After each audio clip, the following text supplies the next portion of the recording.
നമസ്കാരം, മലയാളി വാർത്തയിലേക്ക് സ്വാഗതം. ഞാൻ ചാകും സാറേ, ആരൊക്കെ കാവൽ നിന്നാലും ഞാൻ ചാകും. വെഞ്ഞാറമൂട് കൂട്ടക്കൊലക്കേസ് പ്രതി അഫാൻ സെല്ലിൽ നിരന്തരം ഉരുവിട്ടുകൊണ്ടിരുന്നത് ചാകുമെന്ന വാക്കുകളായിരുന്നു. സെല്ലിൽ തൂങ്ങി മരിക്കാൻ അഫാൻ നീക്കം നടത്തിയെന്ന വാർത്തയാണ് ഇപ്പോൾ പുറത്തു വന്നിരിക്കുന്നത്. ഇത് ശരിക്കും ആത്മഹത്യാ ശ്രമമോ അതോ ആത്മഹത്യാ നാടകമോ? കാരണം ഇതിനു മുൻപ് പലതവണ ആത്മഹത്യാ നാടകങ്ങൾ കളിച്ചിട്ടുള്ള ആളാണ് അഫാൻ. ഞായറാഴ്ച 11 മണിയോടെയാണ് ആത്മഹത്യാ ശ്രമം ഉണ്ടായത് എന്നാണ് വിവരം. മുണ്ടുപയോഗിച്ചാണ് പൂജപ്പുര ജയിലിലെ ശുചിമുറിയിൽ ആത്മഹത്യാ ശ്രമം നടത്തിയത്. അഫാനെ മെഡിക്കൽ കോളേജിലേക്ക് മാറ്റിയിരിക്കുകയാണ്. തീവ്രപരിചരണ വിഭാഗത്തിൽ ചികിത്സയിലാണ്. അഫാന്റെ സെല്ലിന് മുന്നിൽ കനത്ത സുരക്ഷയാണ് ജയിൽ അധികൃതർ ഒരുക്കിയിരുന്നത്. നിരന്തരം പോലീസ് ഇയാളെ നിരീക്ഷിക്കുന്നുണ്ടായിരുന്നു. ഇപ്പോൾ വലിയ പ്രശ്നങ്ങളും ബഹളങ്ങളും ഉണ്ടാക്കാതെ അഫാൻ മര്യാദക്കാരനായി വരികയായിരുന്നു. ഇതോടെ സുരക്ഷ കുറയ്ക്കുകയും ചെയ്തിരുന്നു.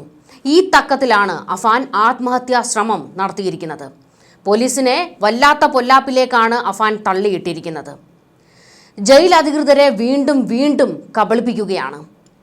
പോലീസുകാരുടെ ശ്രദ്ധ തന്നിൽ നിന്ന് ഒഴിവായി കിട്ടുന്നതിനാണ് ഇടക്കാലത്ത് നല്ലവനായ ഉണ്ണി കളിച്ചത്. പിതാവ് റഹീം പറഞ്ഞിരുന്നു, അഫാനെ ഇനി ഒരിക്കലും എനിക്ക് കാണണ്ട, ഇങ്ങനെ ഒരു മകൻ എനിക്കില്ല എന്ന്. എന്നാൽ ഉമ്മ ഷമീന ആദ്യമൊന്നും അഫാനെ തള്ളി പറഞ്ഞിരുന്നില്ല. മകനെ രക്ഷിക്കുന്നതിന് വേണ്ടി പോലീസിന് മുൻപിൽ ഒരുപാട് നാടകം അവർ കളിച്ചിരുന്നു. മകനെ കാണണമെന്ന് വാശി പിടിക്കുകയും ഒക്കെ ചെയ്തിരുന്നു. എന്നാൽ ഒടുക്കം ഷമീനയും മകനെ കാണാൻ ആഗ്രഹിക്കുന്നില്ല. ഇളയ മകൻ അഫ്സാനെ കൊന്നത് പൊറുക്കാനാകില്ല എന്ന് വ്യക്തമാക്കുകയായിരുന്നു. ഉമ്മ തള്ളിപ്പറയുമെന്ന് അഫാൻ കരുതിയിരുന്നില്ല. പ്രതീക്ഷകളെല്ലാം നഷ്ടപ്പെട്ട അഫാൻ ഒടുവിൽ ആത്മഹത്യയ്ക്ക് തന്നെ നീക്കം നടത്തുകയായിരുന്നു. അതോ രക്ഷപ്പെടാനുള്ള വഴി കണ്ടെത്തുകയാണോ? ആത്മഹത്യയ്ക്ക് ശ്രമിച്ചാൽ മെഡിക്കൽ കോളേജിലേക്ക് മാറ്റുമെന്ന് അഫാന് കൃത്യമായിട്ട് അറിയാം. ഈ ഗ്യാപ്പിൽ രക്ഷപ്പെടാൻ ഒരു പഴുതു തേടുകയാണോ അഫാൻ? ഉമ്മ ചത്തില്ല സാറേ, ഉമ്മയെ കൊല്ലുമെന്ന് പറഞ്ഞതും അഫാൻ തന്നെയാണ്. അഫാന്റെ മാനസിക നില എന്താണെന്ന് ജയിൽ അധികൃതർക്കും പിടികിട്ടുന്നില്ല. അഫാൻ എന്തിനാണ് ഇപ്പോൾ ഒരു ആത്മഹത്യാ ശ്രമം നടത്തിയത്? ഇത് നാടകമാണോ? പോലീസിന് വല്ലാത്ത ചോദ്യങ്ങളാണ് ഉയർന്നുകൊണ്ടിരിക്കുന്നത്. കോടതിക്ക് മുൻപിലും പോലീസിന് തലകുനിച്ച് നിൽക്കേണ്ടി വരും. ഇതുപോലെ ഒരു പ്രതിക്ക് സുരക്ഷ ഒരുക്കേണ്ട ഉത്തരവാദിത്വം ജയിൽ അധികൃതർക്കാണ്. എന്നാൽ സുരക്ഷയിൽ പിഴവ് വന്നതോടുകൂടി കോടതിയോടും മറുപടി പറയേണ്ടി വരും പോലീസിന്. എന്നാൽ അഫാൻ ഇവിടെ കൃത്യമായി പോലീസിനെയും കുടുക്കിയിരിക്കുകയാണ്. താൻ വലിയ പ്രശ്നക്കാരനൊന്നുമല്ല എന്ന് കാണിക്കുകയും അതിനുവേണ്ടിയുള്ള നീക്കങ്ങൾ നടത്തുകയും ഒക്കെ അഫാൻ ചെയ്തിട്ടുണ്ട്. സെല്ലിലെ ഒരു മൂലയ്ക്കുള്ളിൽ ഒതുങ്ങിക്കൂടുന്ന പ്രകൃതക്കാരൻ. ആദ്യമൊക്കെ സെല്ലിൽ കയറ്റിയപ്പോൾ പൂജപ്പുര ജയിലിലേക്ക് കൊണ്ടുവരുമ്പോഴൊക്കെ ബഹളം വയ്ക്കുകയും ഉമ്മയെ കാണാൻ പോകണമെന്ന് കരഞ്ഞ അലമുറയിട്ട് ബഹളം വയ്ക്കുന്ന അഫാനൊക്കെ ആയിരുന്നു. എനിക്ക് ആഹാരം ഞാൻ പറയുന്നത് വേണം, പൊറോട്ടയും ചിക്കനും ഒക്കെ വേണമെന്ന് വാശി പിടിക്കുന്ന അഫാൻ. എനിക്ക് ദോശയും ചമ്മന്തിയും ഒന്നും കഴിക്കാൻ കഴിയില്ല സാറേ എന്നൊക്കെ പറഞ്ഞ് കരയുന്ന അഫാനെയാണ് കേരളം കണ്ടത്. എന്നാൽ പിന്നീട് അഫാൻ ജയിലുമായി പൊരുത്തപ്പെടുകയായിരുന്നു. വലിയ പ്രശ്നക്കാരനൊന്നുമല്ലാതെ ജയിലിനുള്ളിൽ ഒതുങ്ങിക്കഴിയുകയും സഹതടവുകാരനോട് കുറച്ചൊക്കെ സംസാരിക്കുകയും ചെയ്തു തുടങ്ങിയിരുന്നു. അഫാനിൽ നിന്ന് കൂടുതൽ കാര്യങ്ങൾ ചോദിച്ചറിയുന്നതിന് വേണ്ടി പോലീസിൻ്റെ തന്നെ ഒരു സ്പൈയെയാണ് സഹതടവുകാരനായി ഇട്ടിരുന്നതും. അയാൾ കുറച്ചധികം കാര്യങ്ങളൊക്കെ അഫാനിൽ നിന്ന് ചോദിച്ചറിഞ്ഞ് വരികയും ഒക്കെ ആയിരുന്നു. എന്നാൽ ഒരു പരിധിയിൽ കൂടുതലൊന്നും വിട്ടുപറയാൻ അഫാൻ തയ്യാറായിരുന്നതുമില്ല. ഇപ്പോഴാണ് ഒരു നിർണായക ഘട്ടത്തിൽ ഒരു പഴുത് വീണ് കിട്ടിയപ്പോൾ ആത്മഹത്യാ ശ്രമം നടത്തിയിരിക്കുന്നത്. UTB ബ്ലോക്കിലെ ശുചിമുറിയിലാണ് ജീവനൊടുക്കാൻ ശ്രമിച്ചത്. ഉണക്കാനിട്ടിരുന്ന മുണ്ടുപയോഗിച്ചാണ് തൂങ്ങിയത്. ഡ്യൂട്ടി ഉദ്യോഗസ്ഥൻ ശബ്ദം കേട്ട് നോക്കിയപ്പോഴാണ് അഫാൻ ശുചിമുറിയിൽ തൂങ്ങി നിൽക്കുന്നത് കണ്ടത്.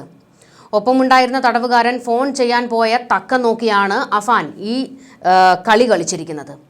സഹോദരനും കാമുകിയും അടക്കം 5 പേരെ കൂട്ടക്കൊല ചെയ്ത കേസിലെ പ്രതിയായ അഫാൻ നിലവിൽ പൂജപ്പുര ജയിലിൽ വിചാരണ തടവുകാരനാണ്.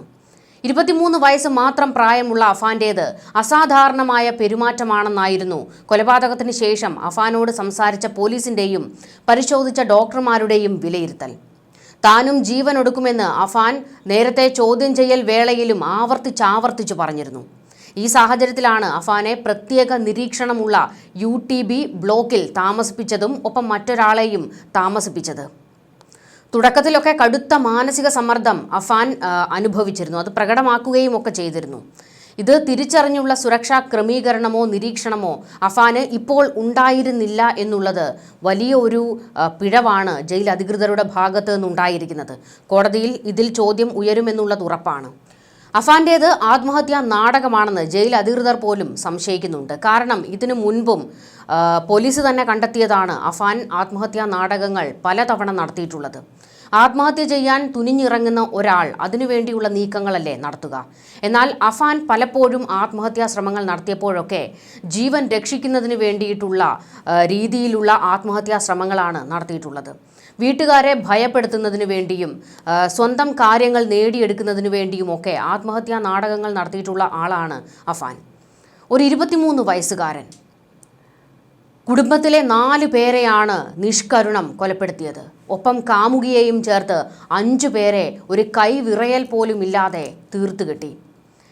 എന്നിട്ട് ചെയ്ത കാര്യങ്ങളെല്ലാം ഓരോരുത്തരെ കൊല്ലുന്നതിന് മുൻപ് അവരോട് വിളിച്ചു പറയുകയും ചെയ്തിരുന്നു. ഉമ്മയുടെ തലക്കടിച്ച് വീഴ്ത്തിയതിന് ശേഷം ഉമ്മയോട് പറഞ്ഞത് ഞാൻ എല്ലാവരെയും കൊന്നു എന്നാണ്. ബോധം മറയുന്ന അവസ്ഥയിൽ പോലും ഷമീനയ്ക്ക് കാര്യങ്ങളെല്ലാം ബോധ്യപ്പെട്ടിരുന്നതാണ്. എന്നാൽ പോലീസ് മൊഴിയെടുക്കാൻ വന്നപ്പോഴൊക്കെ മകനെ രക്ഷിക്കുന്നതിന് വേണ്ടിയുള്ള എല്ലാ ശ്രമവും ഷമീനയുടെ ഭാഗത്ത് നിന്നുണ്ടായിരുന്നു. ഒടുക്കം പിടിച്ചു നിൽക്കാൻ കഴിയാത്ത ഒരു ഘട്ടം വന്നപ്പോഴാണ് അവർ സത്യങ്ങൾ മുഴുവൻ വിളിച്ചു പറഞ്ഞത്. നമ്മൾ അഫാന്റെ വാർത്തകൾ കൊടുക്കുമ്പോഴൊക്കെ പറഞ്ഞിട്ടുള്ള ഏറ്റവും പ്രധാനപ്പെട്ട ഒരു കാര്യമുണ്ട്. റഹീം, ആ പാവം മനുഷ്യനെക്കുറിച്ച്. ഇപ്പോൾ അഫാൻ ആത്മഹത്യ ചെയ്യാൻ ശ്രമിച്ചു എന്നുള്ള വാർത്തകൾ പുറത്തു വരുമ്പോൾ അച്ഛൻ എന്ന നിലയിൽ ആ മനുഷ്യൻ്റെ ഉള്ളു പിടയുന്നുണ്ടാകും. പക്ഷേ ഇളയ മകനെ കൂടി കൊലപ്പെടുത്തിയ അഫാനോട് ഒരു തരത്തിലും പൊറുക്കാൻ കഴിയില്ല എന്ന് ആ പിതാവ് പറഞ്ഞതാണ്. അഫാന് വേണ്ടി ആരുടെ മുൻപിലും പോകില്ല, ഒരു നിയമ നടപടികൾക്കും തുനിയില്ല, ആരുടെ വാതിലിലും മുട്ടാൻ പോകില്ല. അവൻ ചെയ്തതിനുള്ളത് അവൻ തന്നെ അനുഭവിക്കട്ടെ എന്ന നിലപാട് ആദ്യം മുതൽ ആവർത്തിച്ചിരുന്നത് റഹീമാണ്. അതുകൊണ്ട് തന്നെ ആത്മഹത്യാ ശ്രമം നടത്തി ആശുപത്രിയിലായ അഫാനെ ഒന്ന് കാണാൻ പോലും റഹീം അവിടേക്ക് പോകില്ല എന്നുള്ളത് തന്നെയാണ് വിവരങ്ങൾ പുറത്തു വരുന്നത്. പക്ഷേ ഷമീനയെ സംബന്ധിച്ചുള്ള വിവരം എന്താണ് എന്ന് കൂടുതൽ വിവരങ്ങൾ പുറത്തേക്ക് വന്നിട്ടില്ല. ഷമീന ചികിത്സയിലും മറ്റുമായിട്ടാണ് ഇപ്പോഴും അവർ കഴിയുന്നത്. കാരണം ഉടനെ ഒന്നും അവർക്ക് പഴയ ഒരു രീതിയിലേക്ക് തിരിച്ചെത്താൻ സാധിക്കില്ല. എങ്കിലും മകൻ്റെ ആത്മഹത്യാ ശ്രമം അറിയുമ്പോൾ എത്രയൊക്കെയാണേലും ഉമ്മയാണല്ലോ, അവരുടെ ഉള്ളു പിടയുന്നുണ്ടാകും, അലമുറയിട്ട് കരയുന്നുണ്ടാകും. കാരണം ആശുപത്രിയിൽ കിടക്കുമ്പോഴും മൃതപ്രായമായി കിടക്കുമ്പോഴും മകനെ രക്ഷിക്കാനായിരുന്നു ആ ഉമ്മ ശ്രമിച്ചത്. അതുകൊണ്ട് പെട്ടെന്നൊന്നും ഷമീനയുടെയും മനസ്സിൽ നിന്ന് അഫാൻ മായില്ല. വെഞ്ഞാറമൂട് കൂട്ടക്കൊല, അത് കേരളം ഒരിക്കലും മറക്കില്ല. അത്രത്തോളം ദാരുണമായ സംഭവമാണ് അവിടെ നടന്നത്. ഒരു 23 വയസ്സുകാരനാണ് കുടുംബത്തിലെ 5 പേരെ ഇല്ലാതാക്കിയത്. ഇളയ സഹോദരൻ അഫ്സാനെ കൊല്ലുമ്പോഴാണ് കൈവിറച്ചതെന്ന് അഫാൻ പോലീസിനോടും അതുപോലെ തന്നെ പരിശോധിച്ച മാനസികാരോഗ്യ വിദഗ്ധനോടും പറഞ്ഞിരുന്നു. അതുകൊണ്ടാണ് മറ്റ് ചില കൊലപാതകങ്ങൾ നടത്താൻ കഴിയാത്തത്. അങ്ങനെയാണ് അഫാന്റെ ലിസ്റ്റിലുള്ള 1-2 പേർ കഷ്ടിച്ച് രക്ഷപ്പെട്ടതും. പക്ഷേ ഇപ്പോഴും ആ കേസിൽ ഒരുപാട് ചോദ്യങ്ങൾ ബാക്കിയാണ്.